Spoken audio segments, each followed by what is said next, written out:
4 years ago, this trailer was dropped. An exciting but quick acknowledgement that a new mainline SMT game was coming back to home consoles as a fully fledged 3D JRPG during Megami Tensei's 25th anniversary. It's amazing just how fast 4 years can fly by. At the time, I was living in a different city, playing Yakuza 0 for the first time. Just a few years into my first job at 21 years old, still making dumb little YouTube videos about games I really loved. At the time, I was wondering if I should even get a Nintendo Switch. I decided what would sell me on the console was either an SMT game or a new Monster Hunter game, because these were both very special franchises I played a lot during high school, and I think I ended up winning the lottery as most of those games did eventually land on Switch, funny enough, in this current year. And when that first SMT V trailer hit, I was just so happy that I could dive back into the bigger-than-life worlds these games present. To be able to see it fully realized with a big ambitious mainline title Atlus would put their all into, and that second Coming to West trailer that released at the end of 2017, with that beautiful theme, just gave me confidence that this game was going to be something great for the series as a whole. But I don't think anyone was expecting the game that was one of the first announced titles for the Nintendo Switch before the console even launched. Ended up being announced way too early, and then it would actually come out many years later during what feels like the end cycle of the Nintendo Switch. That's a lot of time to brim up expectations. And those expectations only soared as the game's development went radio silent. I can't even begin to imagine the kind of pressure the devs felt knowing this had to live up to those 4 long years. But here we are now, the year Shin Megami Tensei V is a thing you can physically get your hands on and experience fully. Despite all the odds, all the doubts, and all the worries, not only does this title meet expectations, it completely surpasses them. And with that, honestly, where do I begin?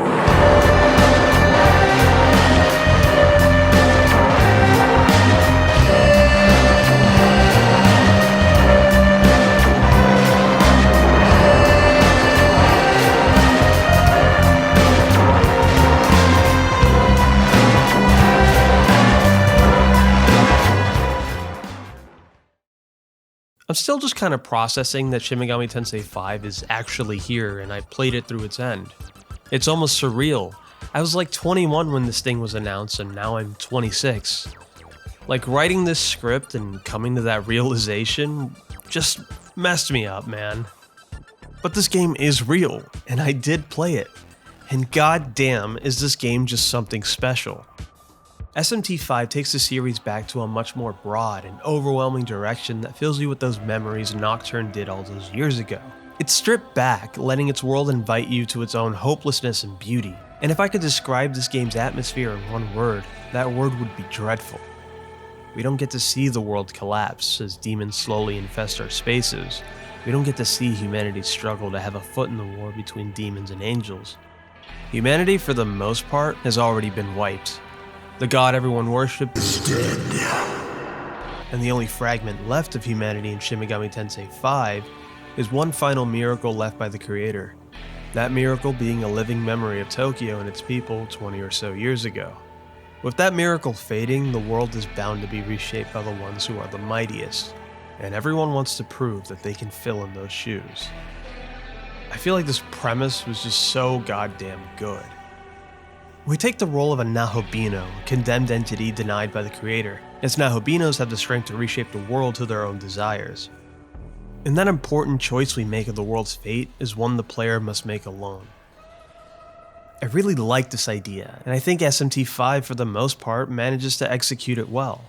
Its approach to a story is less about the whole overall lore and the cutscene with its characters, as you're left alone quite a lot for sometimes hours on end, as you uncover its own greater mystery as a whole in the sandbox the game provides. What happened to Lucifer, who is Aogami? What happened to the creator 20 years ago, and what is everyone's goal now that the throne is up for the taking? There are many questions to ponder in this game, and Shin Megami Tensei V wants you to find those answers on your own. Another thing I really ended up liking is the idea of having law be more of a forefront in this game, as you're basically used as a tool to help Bethel Japan keep up its facade in the current power struggle between the other branch's leaders. Our human cast of characters become members of Bethel to help keep humanity alive, at least until humanity serves its purpose and becomes disposable. As I said, everyone around you has their own goals, making sure they achieve it in any way they possibly can, even if that means they have to go against the ideologies they so strongly believe in. Story in the conventional sense is not the focus of SMT V. Its main cast of characters are more or less just vehicles and pawns in something much more grand. It took me a little bit after my first playthrough to kind of accept that. I think the cast of human characters in this game are alright. They're not terrible. I like SpongeBob.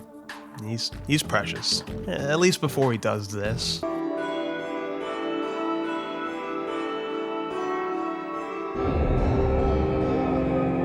It's past your bedtime. And Aogami is an amazing companion that I really became fond of his company as the game progressed. And the Prime Minister is pretty cool too. But everyone really does sit in the back burner as SMT V wants you to interact with things more important than its humans. It wants you to experience its world and its demons with your own eyes.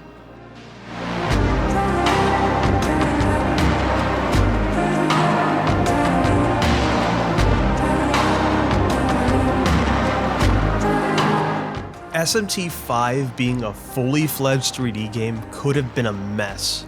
It could have been easily frustrating to get lost in. Look, I have the same lack of direction Zoro has when it comes to JRPGs, and I'm not gonna front, I got lost in Nocturne so many times because my small brain can't retain directions given by demons around you. And in SMT IV, I kinda coped with the idea of being lost because it felt thematically relevant to the game and its characters. Because Tokyo was a brand new thing to our samurais, and getting lost almost felt like kind of the point. But Shin Megami Tensei V's sandbox is honestly quite the achievement. That only keeps giving as you discover more and more of its desolate landscape. As you tread through its inhospitable environments, you'll discover ley lines that help you travel to and from, checkpointing your journey as well as interact with the shops in the Cathedral of Shadows in a very convenient and efficient way. Every aspect, every inch, and every path you take in this world cleverly rewards the player's sense of curiosity with items, side quests, relics, tough bosses, and these little dudes. And these zones are just some of the best eye candy the Switch has to offer. The apocalyptic sights of the architecture left by humanity are truly beautiful to see and something to experience. I felt so immersed in this hollowed landscape, and even with it being barren and oppressive, it still felt so full of life and charm as you see demons inhabited spaces fully in scale. And that attention to detail on bringing those demons to life goes a long way. And let me tell you right now, turn-based JRPGs after this need to take some notes, because turn-based combat has never looked this good.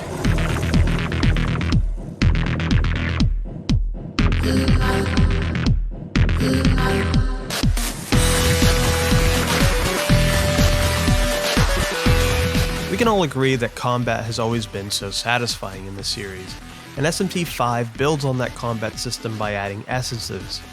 I fucking love essences. They basically enable you to switch your abilities on the fly, helping you really build the perfect team no matter the situation. And this system can even be used on any demon in your party, basically making it a better version of inheriting skills. Now, I'm not a tactician, I never take the time to assemble certain teams to fight certain bosses, no. I play like a straight up caveman who just picks the demons I love. Even if the enemy blocks their elements, I'm like, no problem, let me just search through my little bag of gems to get that extra press turn so I can keep punching the big demon in my way. That's how I head into battle 80% of the time.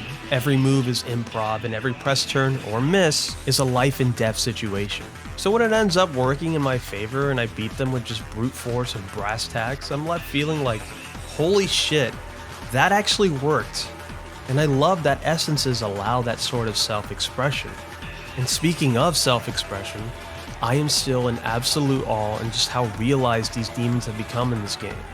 Their personalities shining through in battle and the conversations you have with them. I had so much fun just getting to meet the demons and learn a little about what they're doing here, how I can help them or use them for my own personal benefit, just grinning ear to ear at how amazing the localization team did in bringing life into these demons.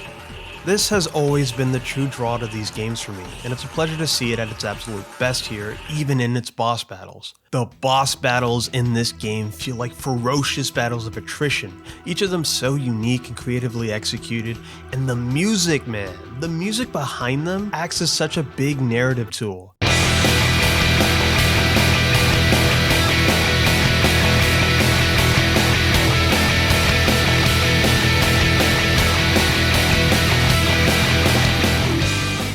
These fights have so much to say without a single word being spoken, and there were so many times I forgot I was even taking turns because of how immersive these battles felt, losing myself in the music and the pacing of the fights. It's just so good.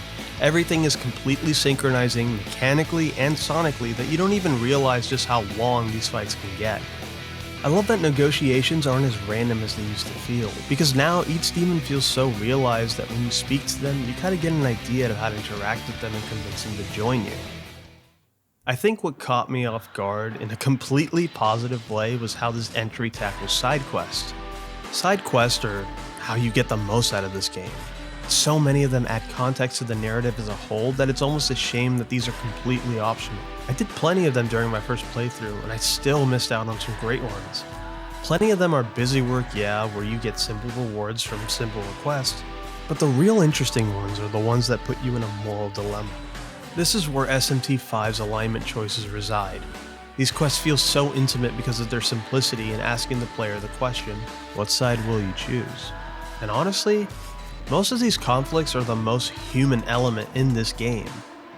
One of my favorite early game side quests was probably the quest Those Seeking Sanctuary, where you find a host of Lilims begging you to help them cross over to the human world with intentions of living there in peace because of how dangerous the Dyad has become. It's an allegory for migration, asking if you can put aside your biases and fears that stem from the ignorance you have about someone you don't know anything about and help them live more comfortably in a world they might just be able to survive in peacefully. Trusting them or refusing them is up to you, and there's never a third choice in the matter that makes both sides happy, making these quests have significant weight. I think this is where the heart of SMT V is. I'm in absolute love with just how much time was put into making these demons an important part of this game's world. And if we're going to have a say in the world's inevitable fate, we should at least interact with the ones who don't have a say. The special interaction demons can have with each other was such a genuine surprise to me. I was losing it seeing Fornius and reunite and even directly referencing their meetup in Nocturne. That shit was so wholesome, and it gives you such an incentive to seek out more of these interactions. And I feel like all these quests, all these heart-to-heart interactions of demons simply catching up or introducing themselves really influence the kind of ending I would end up choosing. SMT V allows you to pick the ending this time around instead of locking you into a specific route. And despite me never really fully sure of what I wanted to do, as I didn't really find any of the characters interesting enough to join their cause, one thing I did know is that humanity and demons alike should be able to decide their own fate, and that no one such entity should be in charge of that.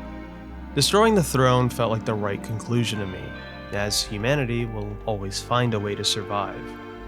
It's how we got this far in the first place, and even if we don't have the power of a Nahabino, we have the power of creativity and our own means of carving our own paths, and we have the ability to make that choice our own. SMT V is a very powerful entry to the series, one that manages to keep its charm and build on top of its own systems to create something that not only feels different, but completely authentic to its own original identity. A game that hopefully over the years will be discussed and analyzed further. I wish I could talk more about all the things I really enjoyed about this game, and I know I missed out on so many things, but it's always been really hard for me to cover everything I love about a game that really resonates with me. I think these 4 years were well worth the wait. And what we ended up getting was a game brimming with love and passion. You can really feel just how much energy was put into this title, and everyone involved worked together to make sure it would be something worth praise. I really love this game, and I can't wait to see how much that love might deepen when I revisit this game later in my own time, tackling everything else this game has to offer. I'm honestly super excited for what the future holds for Megami Tensei, but for now, I think I'm just gonna vibe and enjoy the absolute beast of an entry we got here. Thanks for watching. If you want to support us, you can do so by liking and subscribing to our channel. We're about to hit 1,000 subscribers soon, so I really want to say thanks to everyone that has helped us get there. I never really imagined we'd reach that. And if you want to support us further, we also have a Patreon if that's something you'd like to donate to as well. Again, I just really appreciate all of you, and I'll see you guys next time.